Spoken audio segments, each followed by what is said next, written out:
ऐसे टॉपिक जहां से क्वेश्चन पूछे जाते हैं उन टॉपिक्स को ही आप पढ़ो बार बार, बाकी का कुछ भी नहीं पढ़ना है। तो सिलेक्शन क्या हो सकता है सर?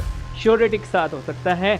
ये फॉर्मूला आप अपना के देखिएगा, ये फॉर्मूला मैंने अपना के देख चुका हूँ दोस्तों, आप लोग जरूर अपनाइएगा, समझिए, ताकि आपकी सारी चीज़ें जो हैं क्लियर हो जाएगी दोस्तों। आपको सारा सिलेबस भी बहुत ईजी लगेगा, चाहे आप किसी भी पोस्ट की तैयारी कर रहे हैं दोस्तों। हाय एवरीवन, कैसे हैं आप सभी? आप सभी का सुदर्शन पैरामेडिकल के इस ऑनलाइन प्लेटफॉर्म पर हार्दिक स्वागत है। मैं आपका मित्र राम सैनी और आज की क्लास में हम बात करेंगे दोस्तों, हमारे जो एमसीक्यू सीरीज चल रही थी जिसके अंदर हम बात करेंगे, आज नेक्स्ट टॉपिक हम लेके आए हैं सेल के स्ट्रक्चर के बारे में बात करेंगे। इससे लास्ट लेक्चर की भी हम थोड़ी सी चर्चा कर लेंगे दोस्तों, और इसके बाद हम बात करेंगे कि आरआरबी पैरामेडिकल 2024 आप जिसकी भी पोस्ट के लिए तैयारी कर रहे हैं उन सबके लिए क्लासेज जो आपके कॉमन रहने वाली हैं, और स्पेशल लाइव क्लास आप लोगों के लिए रह रही है, क्योंकि यहाँ पे हम आपके सिलेबस के अनुसार टॉपिक वाइज पहले शॉर्ट चार्ट के अनुसार पढ़ते हैं और फिर वहाँ से आपके जो एमसीक्यूज बनते हैं दोस्तों उसके बारे में हम कंप्लीट डिटेल्स देखते हैं। तो इस क्लास के अंदर हम बात करेंगे दोस्तों, सबसे पहले ही सेल का टॉपिक जो हमारा कल की क्लास में हमने स्टार्ट किया था उसी को आगे कंटिन्यू करेंगे। तो कल हमने इंट्रोडक्शन अबाउट सेल साइटोलॉजी के बारे में पढ़ा था, तो आउटर स्ट्रक्चर के बारे में कल हमने बात की ही थी। आज हम बात करेंगे आगे की तरफ, यानी कि सेल के अंदर सर जब हम चले जाते हैं तो हमें कौन कौन से पार्ट्स दिखाई देते हैं, कौन कौन से कंपोनेंट्स उसके अंदर दिखाई देते हैं दोस्तों, उसके बारे में हम बात करेंगे। और उसके साथ ही हम बात करें कि सेल के अंदर जब हम जाके देखा सर हमें, तो हमें मिले कोशिका के अंग, जिसे हम क्या कहते हैं दोस्तों, कोशिकांग, जिसे हम सेल ऑर्गेनेलिज कहते हैं दोस्तों। क्या कहते हैं? सेल ऑर्गेनेलिज इनको हम कहते हैं। तो कल की क्लास में हमने क्या पढ़ा था एक बार हम बात कर लेते हैं। और उससे पहले आप लोगों के बीच में बात करना चाहूंगा कि अगर आपने टेलीग्राम चैनल नहीं ज्वाइन किया दोस्तों, इसे आप ज्वाइन करें। सुदर्शन पैरामेडिकल के नाम से आपको दे रखा है और इसकी लिंक आपको डिस्क्रिप्शन में मिल जाएगी। और इन क्लासेस से रिलेटेड जितने भी आपके पीडीएफ है दोस्तों वो आपके अपलोड हो भी रही है। फर्स्ट क्लास आपके अपलोड कर दी गई है, सेकंड भी आपके अपलोड कर दी गई दोस्तों, ठीक है। और अगर आप आरआरबी की तैयारी कर रहे हैं और फिर भी अगर आपको कोई भी डाउट है दोस्तों, इस नंबर पर आप कॉल कर सकते हैं दोस्तों, ठीक है, और या फिर आप व्हाट्सएप पे मैसेज करके भी बात कर सकते हैं। अब अपन बात करें दोस्तों आगे, तो लास्ट लेक्चर में हमने देखो सेल का पूरा पार्ट पढ़ लिया था। और उससे पहले भी बात करूं दोस्तों, हमने कंप्लीट एक क्लास के अंदर शॉर्ट चार्ट के बेसिस पर जॉइंट को पढ़ा था। उससे पहले मैं बात करूं आपके, हमने बोन को पढ़ा था, ठीक है। तो कंटिन्यू हम जो है हमारे सिलेबस के अकॉर्डिंग ही सारी चीज़ें पढ़ रहे हैं दोस्तों। और मैं बात करना चाहूँगा कि आज की ये क्लास आपके जो है रिकॉर्डेड अपलोड करवा रहा हूँ मैं, क्योंकि ठीक है ना, थोड़ा अर्जेंट काम है मुझे शाम के टाइम के अंदर, ठीक है ना। 7:30 आपकी क्लासेज डेली रहती हैं, तो लाइव क्लास आपकी जब भी रहती है या जब भी रहेगी आगे भी 7:30 बजे ही रहेगी दोस्तों, ठीक है। तो आज की क्लास मैंने रिकॉर्डेड भी अपलोड करवाई इसलिए आप लोगों के लिए, ताकि जो है आपकी क्लास कंटिन्यू चलती रहे दोस्तों, आपके क्लास मिस ना हो, ठीक है। तो इस क्लास को भी आप देखिएगा। और जो कल हमने लास्ट टॉपिक पढ़ा था उसके आगे ही आपको नोट्स बनाने हैं दोस्तों, ठीक है। तो हम बात करेंगे कि इसके अंदर हम कौन कौन से स्ट्रक्चर को देखते हैं। तो यहाँ पे हम बात करें सर, गोल्जी एपरेटस आ जाता है बिल्कुल। यहाँ पे हम बात करें सर ईआर के बारे में, जिसे हम क्या कहते हैं दोस्तों, एंडोप्लाज्मिक रेटिकुलम, जो 2 प्रकार की होती है, स्मूथ और रफ, ठीक है, इसके बारे में पढ़ेंगे हम। यहाँ पे बात करें उसके अंदर राइबोसोम भी देखने को मिलता है, न्यूक्लियस भी मिलता है, माइटोकॉन्ड्रिया जिसे हम पावर हाउस कहते हैं, साइटोस्केलेटल सेंट्रियोल की बात करें, जो ब्लैंक स्पेस है इसके अंदर, वैक्यूल्स की बात करें जिसके अंदर वाटर बैलेंस का जो काम करती हैं। यहाँ पे हम बात करें सुसाइडल बैग जिसको हम लाइसोसोम कहते हैं दोस्तों। और ये सारी चीज़ें जो हैं सेल ऑर्गेनेलिज के अंदर हम इनको इंक्लूड करते हैं दोस्तों। तो इनके बारे में आज हम कंप्लीटली शॉर्ट चार्ट के बेसिस पर बात करेंगे दोस्तों, ठीक है। और इनसे रिलेटेड बनने वाले आपके एमसीक्यूज के बारे में भी हम देखने वाले हैं। तो यहाँ पे देखो, सबसे पहले हम बात करते हैं किसके बारे में दोस्तों, गोल्जी बॉडी के बारे में। किसके बारे में? गोल्जी बॉडी के बारे में। तो मैंने आपको कहा था कि सेल का शॉर्ट चार्ट आप लोगों ने बनाया होगा। अब इसके अंदर जो ऑर्गेनेलिज हैं, सेल ऑर्गेनेलिज जिनको हम कहते हैं, उनका शॉर्ट चार्ट कैसे बनाना चाहिए। तो देखो, आपको क्या करना है, हेडिंग लगानी है दोस्तों। गोल्जी बॉडी जैसे हेडिंग लगाई, उसके अंदर सबसे पहले ही इंट्रोडक्शन देखना है। इंट्रोडक्शन से कैसे कैसे क्वेश्चन आपके बन सकते हैं उनको आपको देखना है, वन लाइनर क्वेश्चन कैसे बन रहे हैं। फिर आता है कि ये जो ऑर्गेनेली है ये काम क्या करती है, तो हम इसके फंक्शन के बारे में पढ़ेंगे। इसके बारे में, इसके फंक्शन के बारे में। और फिर हम बात करेंगे दोस्तों इसके स्ट्रक्चर और इसके डायग्राम के बारे में दोस्तों। तो ये 4 चीज़ें आपको पढ़नी है दोस्तों। और यहाँ पे मैं आपको बता देता हूँ कि अगर आप अकेडमिक की भी तैयारी कर रहे हैं, जैसे राजस्थान पैरामेडिकल काउंसिल से अगर कोई डिप्लोमा भी कर रहा है दोस्तों, तो पर्टिकुलर आपके शॉर्ट नोट्स जो क्वेश्चन आते हैं आपके शॉर्ट नोट्स के, ठीक है ना, तो वहां पे आप ये परफॉर्मा अप्लाई कर सकते हो, जो यानी कि शॉर्ट चार्ट के अंदर खूब सारी डिटेल आप दे सकते हैं वहां पे दोस्तों, तो आपके पूरे में से पूरे मार्क्स भी आ सकते हैं दोस्तों। फिर मैं बात करूं आपके लॉन्ग क्वेश्चन के बारे में दोस्तों, तो लॉन्ग क्वेश्चन को भी आप इस प्रकार से अटेंड करके देखना, रिजल्ट आपका श्योरिटी के साथ शानदार रहने वाला दोस्तों, ठीक है। क्योंकि ये शॉर्ट चार्ट इस तरीके से बना रखे हैं, जो वन लाइनर के क्वेश्चन बनते हैं उनको भी आपके कंप्लीट करेंगे। यहां हम बात करूं थोड़ी सी रिलेटेड पार्ट है, अगर आप थोड़ी पढ़ना भी चाहते हैं तो भी आपके ये कंप्लीट करेंगे, ठीक है। तो यहां पे देखो इंट्रोडक्शन की बात करें अपन गोल्जी बॉडी के इंट्रोडक्शन के बारे में, तो इंट्रोडक्शन में बात करते हैं सबसे पहले कि इसका डिस्कवरी यानी डिस्कवर किसने किया है, ठीक है भाई। इसकी अगर अपन बात करें यहाँ पे किसकी खोज किसने की, तो कल मैंने आपको डिस्कवरी का पूरा पूरा चार्ट बनवाया था, ठीक है ना, उस चार्ट को आप देखिएगा।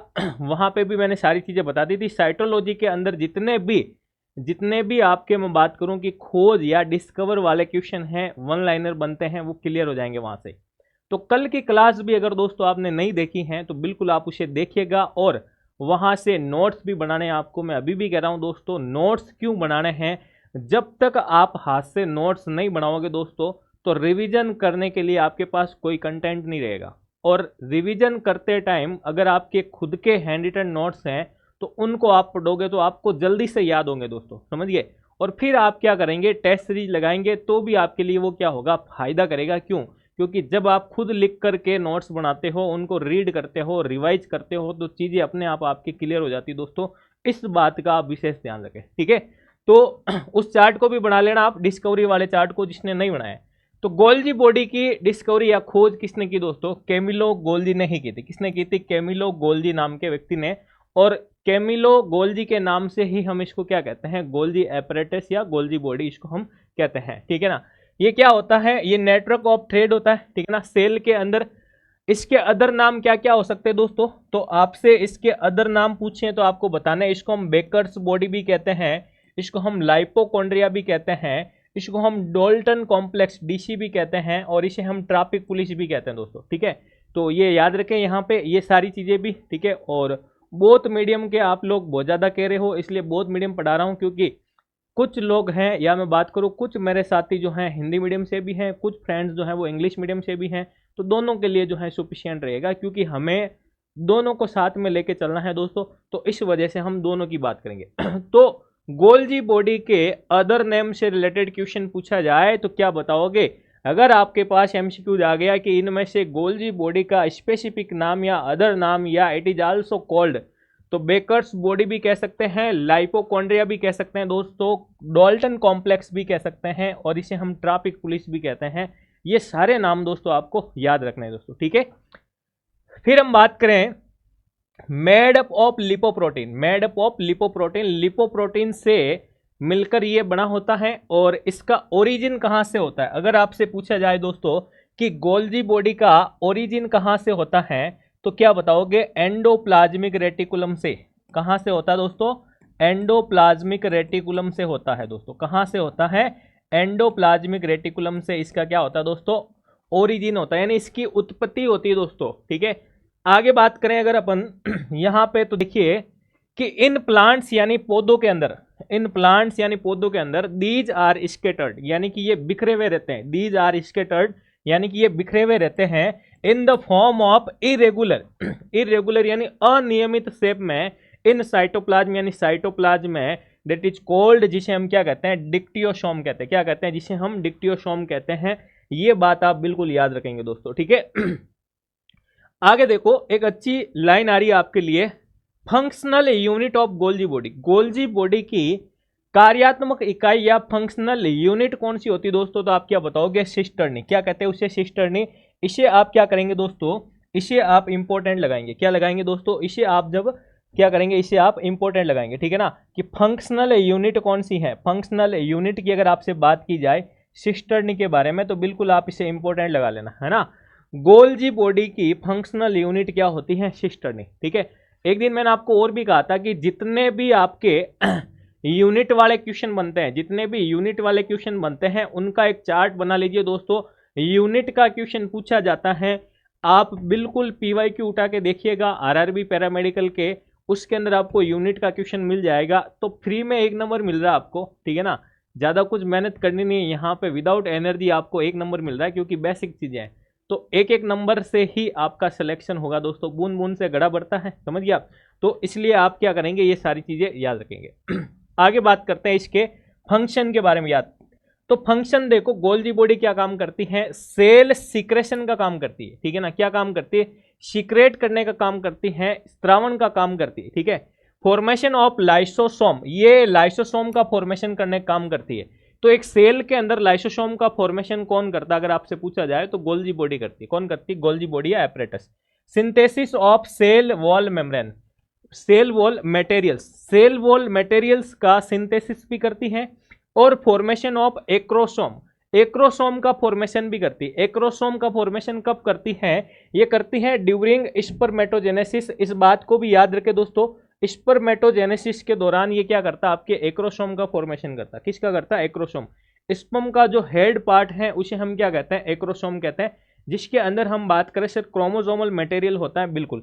Formation of protein sugar, protein sugar का निर्माण भी करती है कौन, गोल्जी बॉडी, या हम बात करें सर गोल्जी एपरेटस। तो ये सारी चीजें आपको यहाँ पे ध्यान रखनी है गोल्जी बॉडी के बारे में। पॉइंट टू पॉइंट स्टडी हम कर रहे हैं दोस्तों, शॉर्ट चार्ट के बेसिस पे हम कर रहे हैं दोस्तों, तो बिल्कुल आप भी शॉर्ट चार्ट के बेसिस पर इसके नोट्स बनाएं। आगे बात करें दोस्तों हम इसके स्ट्रक्चर के बारे में। क्या डीपली क्वेश्चन पूछा जा सकता है, तो जहां जहां पे इंपॉर्टेंट पार्ट आएगा आरआरबी के अकॉर्डिंग दोस्तों, आरआरबी के पीवाईक्यू के अकॉर्डिंग मैं बात कर रहा हूं, तो वहां वहां पे हम डीपली जाने की कोशिश करेंगे, वरना हम पॉइंट टू पॉइंट आगे चलते रहेंगे एक डायरेक्शन के साथ, जहां पे हमारा सिलेक्शन हो सके दोस्तों, ठीक है।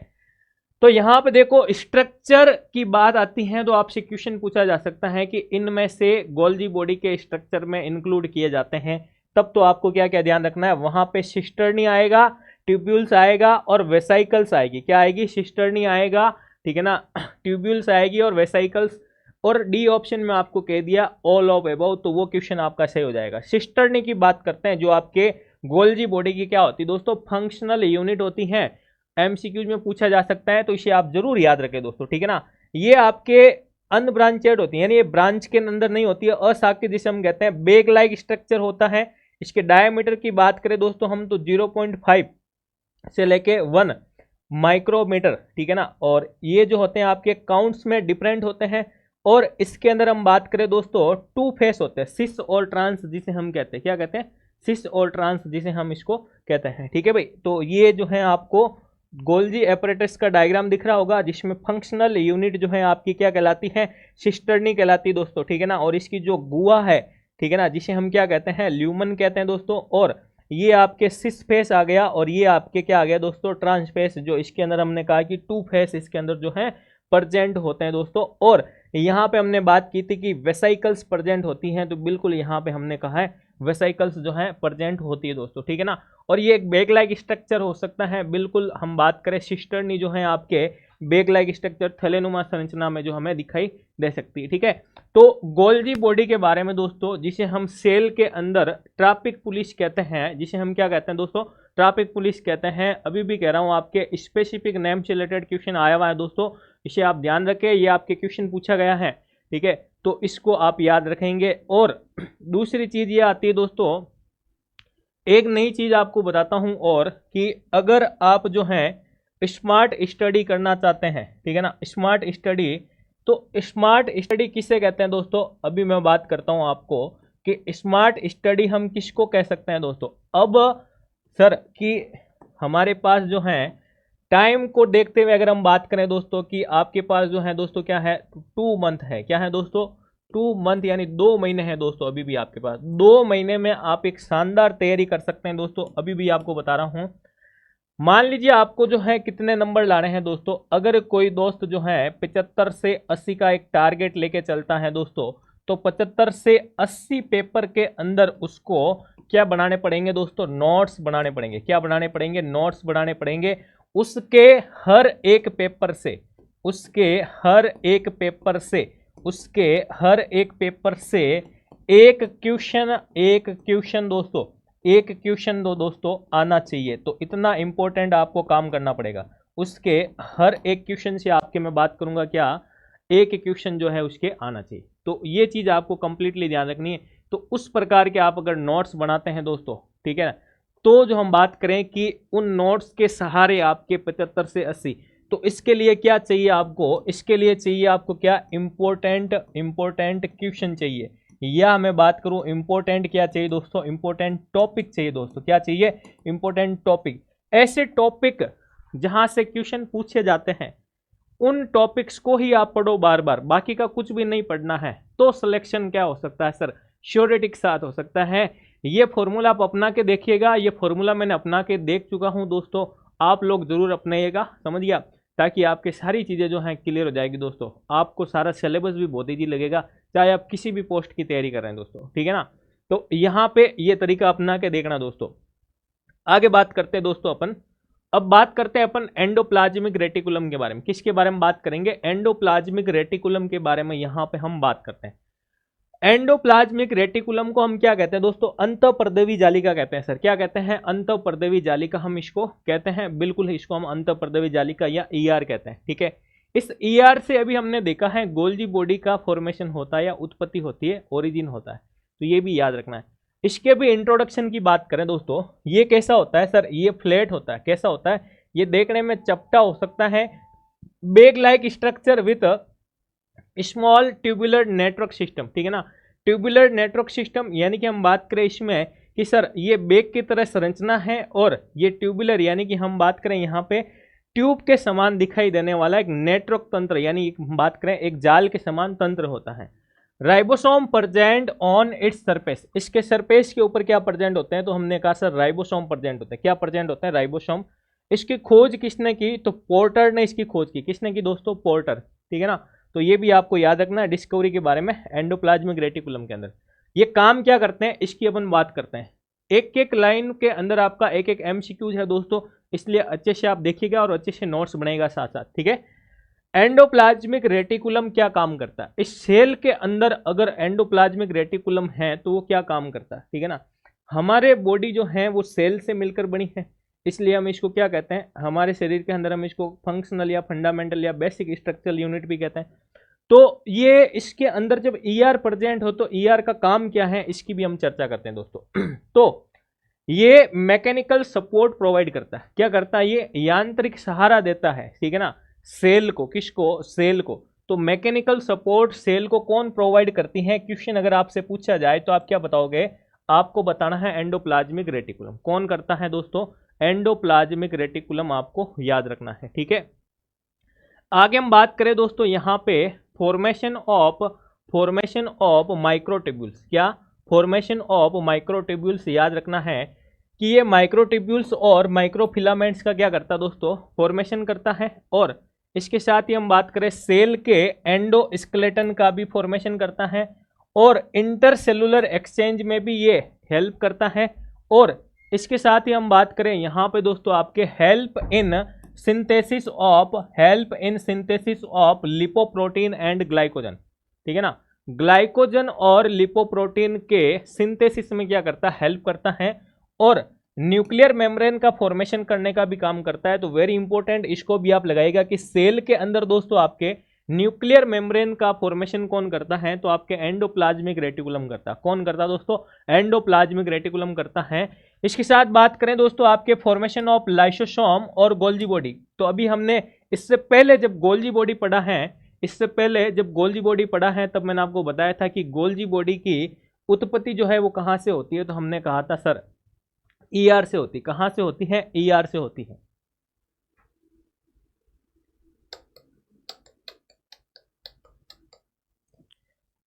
आगे हम बात करें यहां पे दोस्तों इसके स्ट्रक्चर के बारे में। तो देखो इसके स्ट्रक्चर की अगर अपन बात करें तो हम इसमें कहते हैं कि दोस्तों कि एंडोप्लाज्मिक रेटिकुलम दो प्रकार की होती है। कितने प्रकार की होती है, दो प्रकार की। एक होती है आपके रफ और एक होती है स्मूथ। अब रफ का मतलब क्या होता है दोस्तों, खुरदरा। भाई मान लीजिए एक सरफेस है, ये खुरदरी का मतलब इसके ऊपर कुछ ना कुछ है, और अगर वो स्मूथ है तो इसके ऊपर कुछ भी नहीं है। तो रफ हम उसको कह सकते हैं जिसके ऊपर क्या प्रेजेंट होते हैं दोस्तों, राइबोसोम प्रेजेंट होते हैं। और ये क्या काम करती हैं दोस्तों, ये आपके प्रोटीन सिंथेसिस और सिक्रेशन में काम करती हैं, और कंसिस्ट फ्रॉम सिस्टर्नी। ठीक है ना, सिस्टर्नी से ये बनती है, ठीक है ना। सिस्टर्नी किसका पार्ट, गोल्जी बॉडी के सिस्टर्नी से, और फॉर्मेशन ऑफ फोस्फोलिपिड को बनाने का काम भी करती है। तो रफ एंडोप्लाज्मिक रेटिकुलम जो है आपके फोस्फोलिपिड का फॉर्मेशन करती हैं। ये आपसे एमसीक्यूज में पूछा जा सकता है दोस्तों, तो इसे आप ध्यान रखिएगा। आगे बात करें आपके स्मूथ एंडोप्लाज्मिक रेटिकुलम। अब स्मूथ है तो इसके अंदर कोई भी राइबोसोम प्रेजेंट नहीं होता है, और ये स्टेरॉइड और फैट का सिंथेसिस करती हैं, और ये ट्यूब्यूल से बनती, किससे बनती है, ट्यूब्यूल। ट्यूब्यूल्स किसका पार्ट है, तो गोल्जी बॉडी से ये बनती है, ठीक है ना। यहाँ पे मैं बात करूंगा कि ये जो है आपके, हमने कहा था कि गोल्जी बॉडी बनाने का काम करती है, ठीक है ना।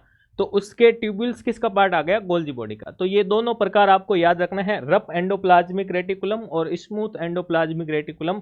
और यहाँ पे देखो ये डायग्राम आपको दे रखा है दोस्तों, ये रफ के ऊपर देखो ये जो है राइबोसोम प्रेजेंट है दोस्तों, क्या प्रेजेंट है, ये राइबोसोम प्रेजेंट है दोस्तों यहाँ पे।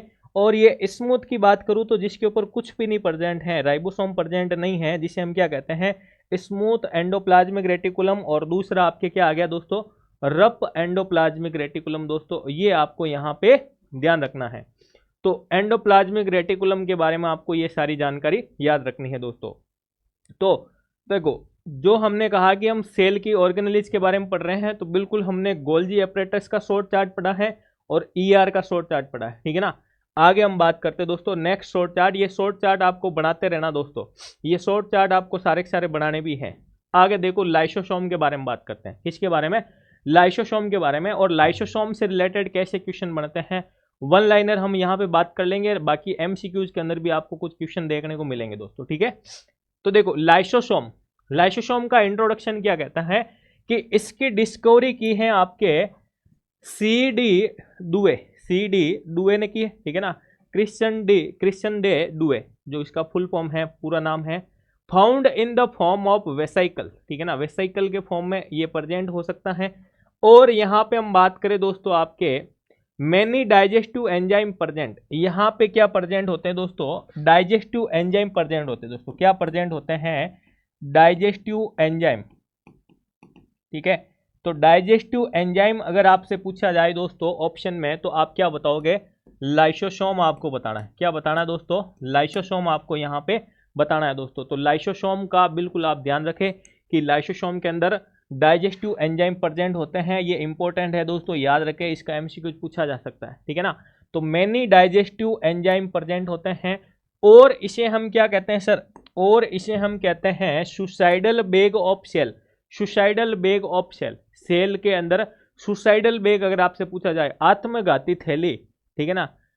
क्योंकि ये जो है सेल के अंदर, सेल की लाइफ टाइम जब तक होता है तब तक ये क्या करते हैं, डाइजेशन का काम करते हैं, ठीक है ना, डाइजेस्टिव एंजाइम के कारण। तो उसके कारण ये लाइसोसोम जो है वो कभी कभार फट जाता है, तो इसलिए हम इसको क्या कहते हैं, सुसाइडल बैग। और इसके अंदर हाइड्रोलाइटिक एंजाइम भी प्रेजेंट होते हैं, कभी कभार आपसे डाइजेस्टिव ना पूछ के हाइड्रोलाइटिक पूछ लिया जाए तो भी आप बताओगे लाइसोसोम के अंदर ये प्रेजेंट होता है दोस्तों, ये याद रखनी है आपको चीजें। आगे बात करें दोस्तों, इसके फंक्शन की बात करें तो लाइसोसोम फेगोसाइटोसिस का काम करता है, यानी भक्षण का काम करता है, एक्सक्रेशन ऑफ वेस्ट प्रोडक्ट और फॉरेन बॉडी, सेल के अंदर से जितना भी वेस्ट प्रोडक्ट है, ठीक है ना, जो काम आने लायक नहीं है, वेस्ट मटेरियल है, उसको एक्सक्रीट करने का काम करता है। उसके साथ ही कोई ना कोई अगर फॉरेन पार्टिकल है या फॉरेन बॉडी है उसको भी बाहर निकालने का काम करता है, और सेल का प्रोटेक्शन करने का काम करता है, किससे, बैक्टीरिया और वायरस से। किससे दोस्तों, वायरस और बैक्टीरिया से क्या करता है, प्रोटेक्शन का काम करता है, इसीलिए ये फेगोसाइटोसिस इसके लिए यूज हुआ है, ठीक है भाई। तो ये आपके लाइसोसोम का डायग्राम है, जिसे हम क्या कहते हैं दोस्तों, सुसाइडल बैग कहते हैं। क्या कहते हैं, सुसाइडल बैग।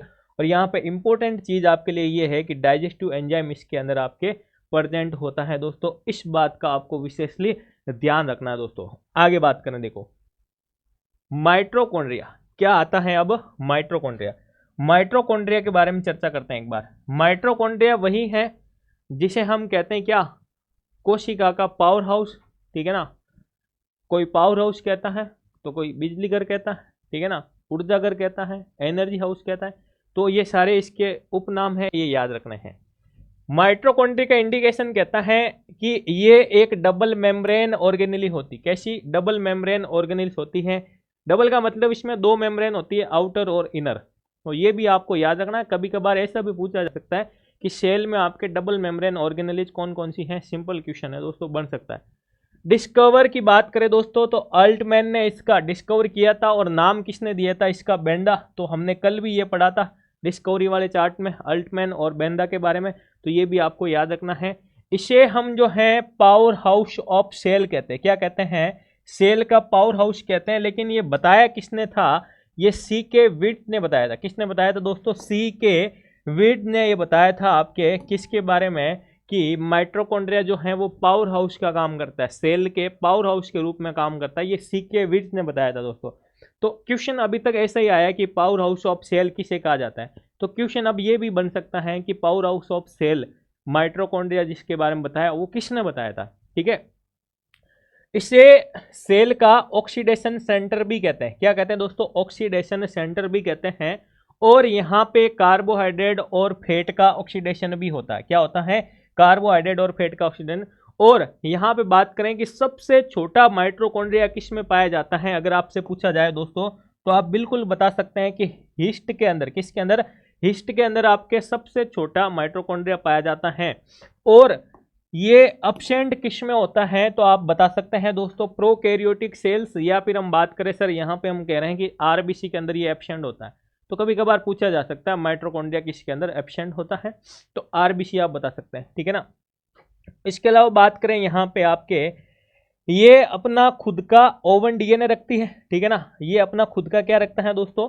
ओवन डीएनए रखता है। ये क्वेश्चन इंपॉर्टेंट है दोस्तों। ओवन डीएनए खुद का डीएनए रखता है, इसके अंदर ओवन डीएनए प्रेजेंट होता है, ये आप याद रखें। और इसमें 70S राइबोसोम भी प्रेजेंट होता है। ठीक है भाई, तो ये आप जरूर याद रखेंगे। अब देखो आगे बात करते हैं माइटोकॉन्ड्रिया के फंक्शन के बारे में। तो अभी भी बता देता हूं दोस्तों, इसके इंट्रोडक्शन में मैंने जितने भी पॉइंट आपको बताए हैं आपके इंपॉर्टेंट है दोस्तों, सारे के सारे इंपॉर्टेंट हैं और अच्छे one liner point two point हैं। आप बिल्कुल इसको नोट्स के अंदर ऐड करें अपने, और यहाँ से आपके क्वेश्चन भी मैच होंगे दोस्तों। ठीक है, माइटोकॉन्ड्रिया क्या काम करता है? तो माइटोकॉन्ड्रिया हमने देखा यहाँ पे ऑक्सीकरण करवाने का और एनर्जी प्रोवाइड करता है। क्या करता है? Energy provide. इसलिए हम इसको क्या कहते हैं दोस्तों?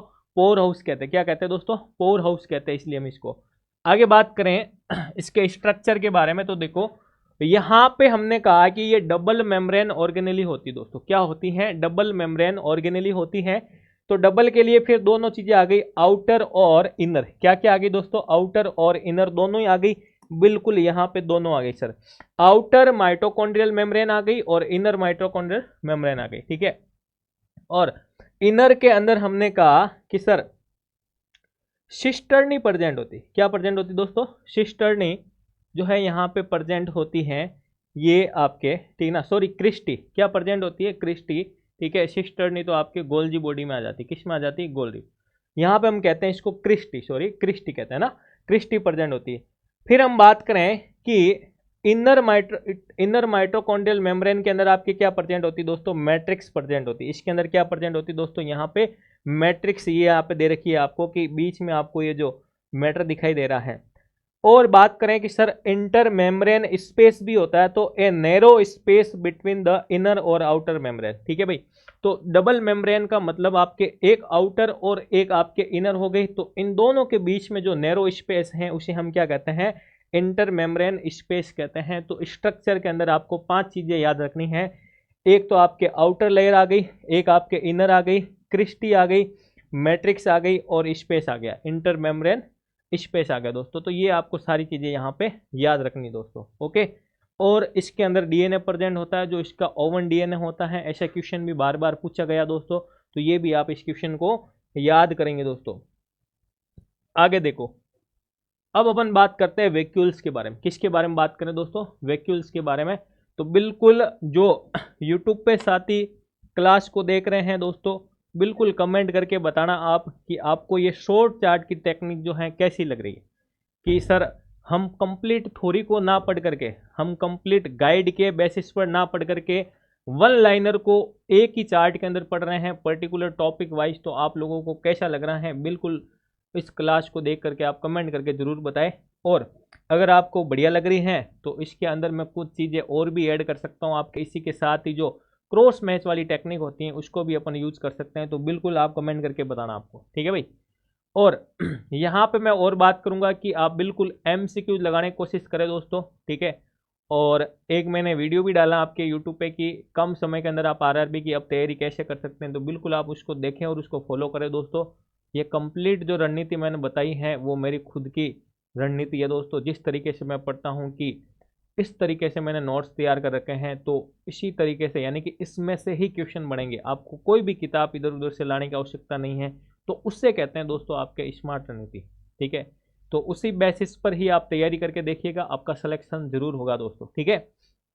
आगे बात करते हैं देखो वैक्यूल्स के बारे में। वैक्यूल्स जो है दोस्तों सेल के अंदर पाई जाने वाली स्ट्रक्चर है, ठीक है ना, जिसे हम क्या कहते हैं, रिक्तिकाएं कहते हैं। क्या कहते हैं, रिक्तिकाएं। ये स्मॉल शेप ब्लैंक स्पेस होते हैं। क्या होते हैं, स्मॉल शेप ब्लैंक स्पेस होते हैं, जो क्या काम करती है, आपके बैलेंस ऑफ वाटर का बैलेंस बनाए रखती है दोस्तों। और यहां पे हम बात करें कि इन वैक्यूल्स की मेम्ब्रेन को क्या कहते हैं दोस्तों, याद रख लेना, क्वेश्चन पूछा जा सकता है, अभी भी कह रहा हूं, टोनोप्लास्ट कहते हैं। क्या कहते हैं दोस्तों, टोनोप्लास्ट कहते हैं, बिल्कुल इंपॉर्टेंट लगा लेना। और इन वैक्यूल्स के अंदर दोस्तों आपके कॉन्ट्रेक्टाइल कैपेसिटी प्रेजेंट होती है दोस्तों। इनके अंदर क्या होती है सर, कॉन्ट्रेक्टाइल कैपेसिटी, संकुचन होने की कैपेसिटी प्रेजेंट होती है। और इस वैक्यूल्स को हम इसके कार्य के आधार पर डिफरेंट टाइप में डिवाइड कर सकते हैं। जैसे लिक्विड वैक्यूल हो गया, कॉन्ट्रेक्टाइल वैक्यूल्स आ गया, एयर वैक्यूल्स हो गया और फूड वैक्यूल्स। तो उसके अंदर हम इसको डिवाइड कर सकते हैं दोस्तों। ये भी अपने नोट्स के अंदर आप इंक्लूड करके रख सकते हैं, ठीक है भाई। तो एक सेल के अंदर वैक्यूल्स को हम डिवाइड कर सकते हैं, या according to work the different type of vacuoles. और यहाँ पे 4 ऑप्शन दे दिया आपको, तो 4 ऑप्शन में क्वेश्चन बनते हैं दोस्तों। अभी भी मैं कह रहा हूँ आपको, 4 ऑप्शन के अंदर आपके क्वेश्चन कौन से बनते हैं, 4 ऑप्शन में क्वेश्चन आपके वही बनते हैं दोस्तों, कौन से, जिसमें आपको पूछा जा सकता है इनमें से नहीं है और इनमें से है। ये वाले क्वेश्चन आपसे पूछे जा सकते हैं, ठीक है। तो आगे बात करते हैं, देखो ये सारी चीजें आपको दोस्तों यहाँ पे ध्यान रखनी है।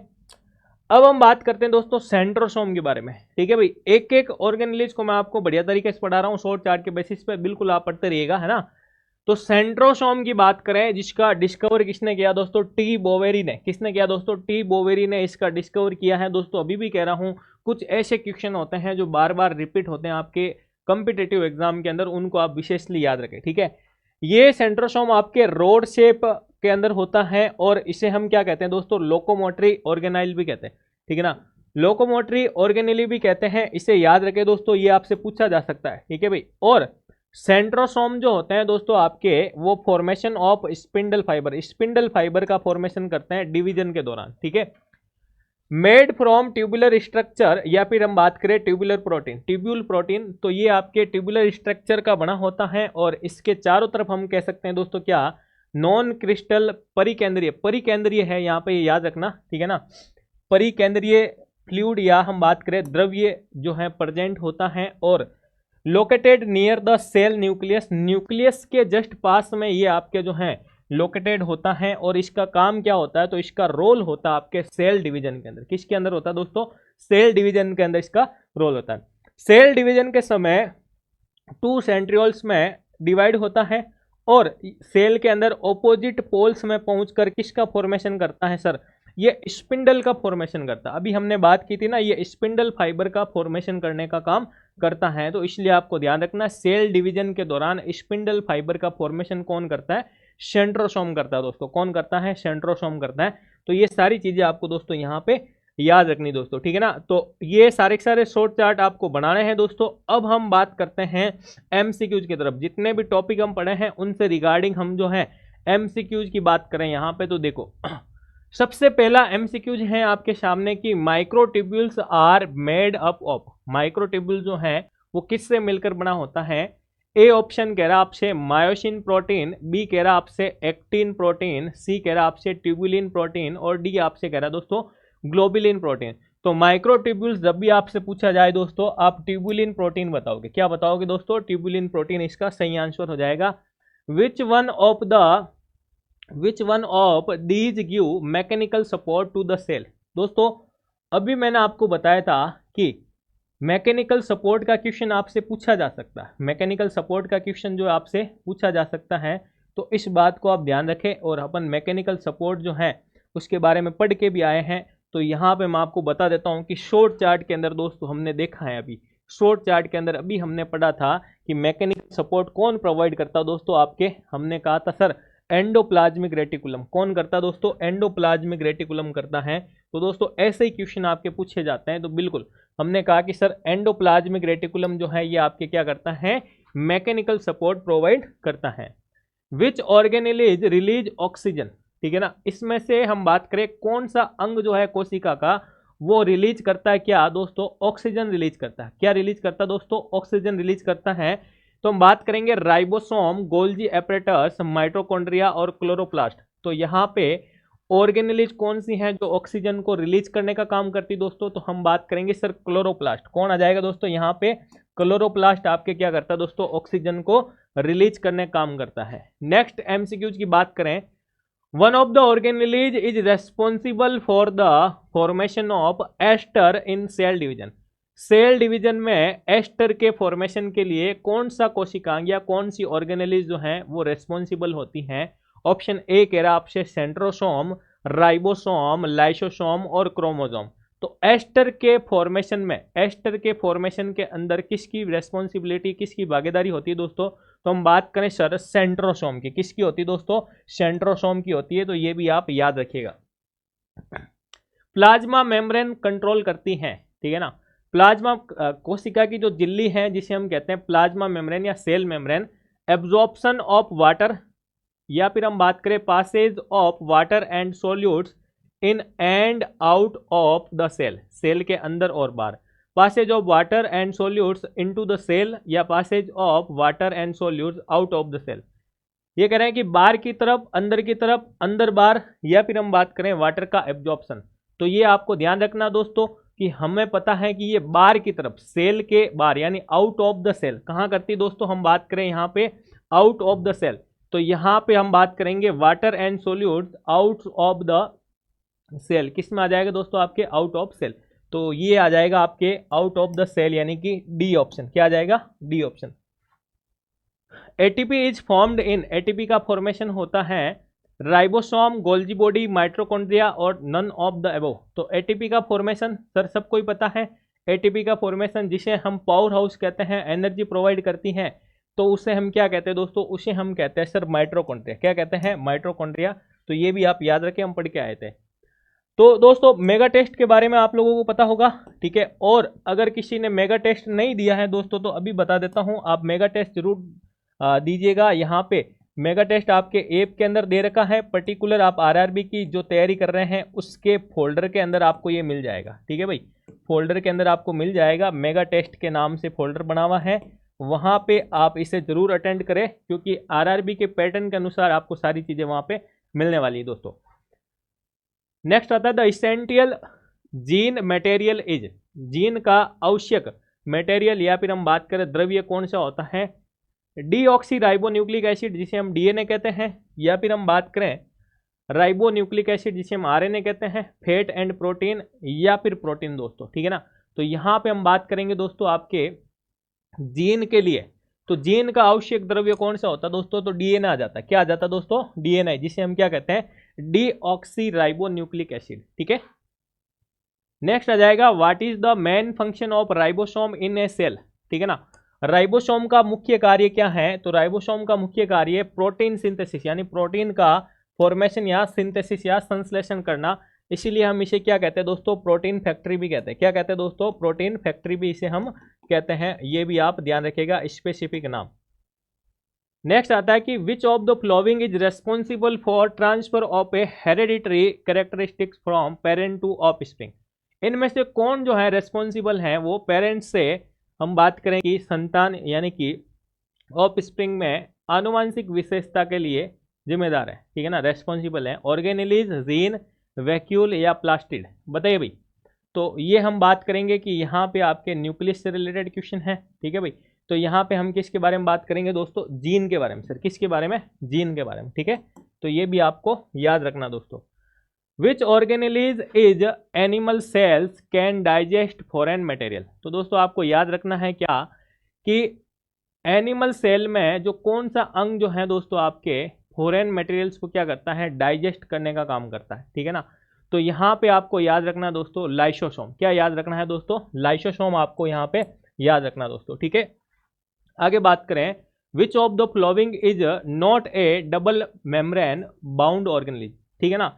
तो डबल मेम्ब्रेन के बारे में हमने अभी पढ़ा था, ठीक है ना। तो कोशिका के अंदर जो है दोस्तों कुछ ऑर्गेनेलिज ऐसे होते हैं जो आपके, हम बात करें कि सिंगल मेम्ब्रेन होते हैं, और कुछ जो होते हैं जिसके बारे में हमने पढ़ा था क्या कि डबल होते हैं, ठीक है ना। यहाँ पे हमसे पूछा है कि not a double membrane organelles, तो यहाँ पे हम बात करेंगे जो ईआर होती है दोस्तों, जो क्या होती है सर, ईआर जो होती है एंडोप्लाज्मिक रेटिकुलम, वो क्या होती है सर, डबल मेम्ब्रेन नहीं होती है। तो ये आपको ध्यान रखना, ठीक है। Which of the following statement is true about Golgi body, Golgi body हम पढ़ के आए थे अभी, ठीक है ना।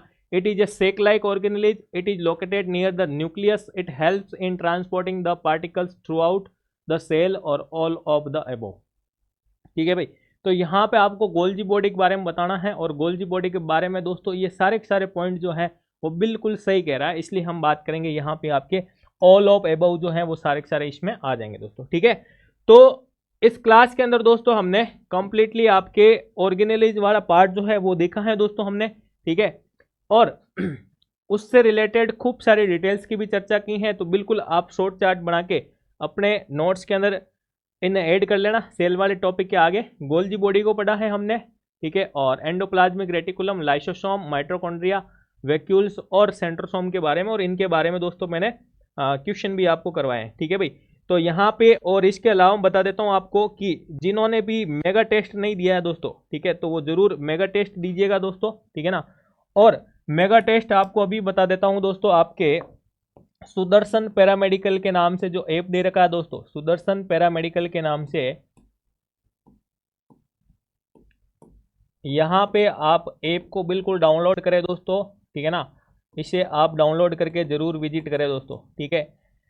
यहाँ पे आपको मेगा टेस्ट भी मिल जाएगा दोस्तों, ठीक है ना। मेगा टेस्ट जिसकी भी आप तैयारी कर रहे हैं, मेगा टेस्ट के अंदर क्या खास है दोस्तों, आपके मेगा टेस्ट में आपको पार्ट ए के अंदर 70 क्वेश्चन आरआरबी के पैटर्न के अनुसार, पार्ट बी के आपको 30 क्वेश्चन आरआरबी के पैटर्न के अनुसार, complete 100 question with negative marking के साथ आपको ये टेस्ट देखने को मिलेगा, जिसमें आप अपनी तैयारी को परख सकते हैं कि मेरी तैयारी कैसी चल रही है। आपके ऑल इंडिया के अंदर सारे के सारे बच्चे आपके पता है टेस्ट दे रहे हैं, इसके अंदर मैंने बताया भी था आपको, जिस दिन टेस्ट अपलोड किया था 1664 लोगों ने दिया था, अब तक मेरे हिसाब से 2500-3000 लोगों ने दे दिया होगा। तो आप बिल्कुल आप भी दीजिएगा, आपको अपनी रैंक पता चलेगी। और आप आरआरबी की तैयारी करना चाहते हैं दोस्तों, तो यहाँ पे पर्टिकुलर आरआरबी के बैचेज भी आपको मिल जाएंगे, जिसमें आपको कंप्लीटली पार्ट ए और पार्ट बी की, ठीक है ना, क्लासें मिलेगी सारी की सारी, और इनके साथ में आपको 10 मॉक टेस्ट जो है दोस्तों फ्री अवेलेबल होंगे दोस्तों, ठीक है। तो ये आप बैच ज्वाइन कर सकते हैं दोस्तों एक शानदार तैयारी के लिए। और ये जो क्लासेज आपकी हो रही हैं शॉर्ट चार्ट के बेसिस पर, एमसीक्यूज के बेसिस पर, सिलेबस के अनुसार, इन्हें आप जरूर ज्वाइन करें। और अगर वीडियो मेरा पसंद आए तो बिल्कुल आप इसको लाइक करें, अपने दोस्तों के साथ इसको शेयर करें, और चैनल पर अगर आप नए हैं तो बिल्कुल आप इसे सब्सक्राइब करें दोस्तों। मिलते हैं नेक्स्ट क्लास में उसी अंदाज में सिलेबस के अनुसार शॉर्ट चार्ट और एमसीक्यूज के साथ। धन्यवाद।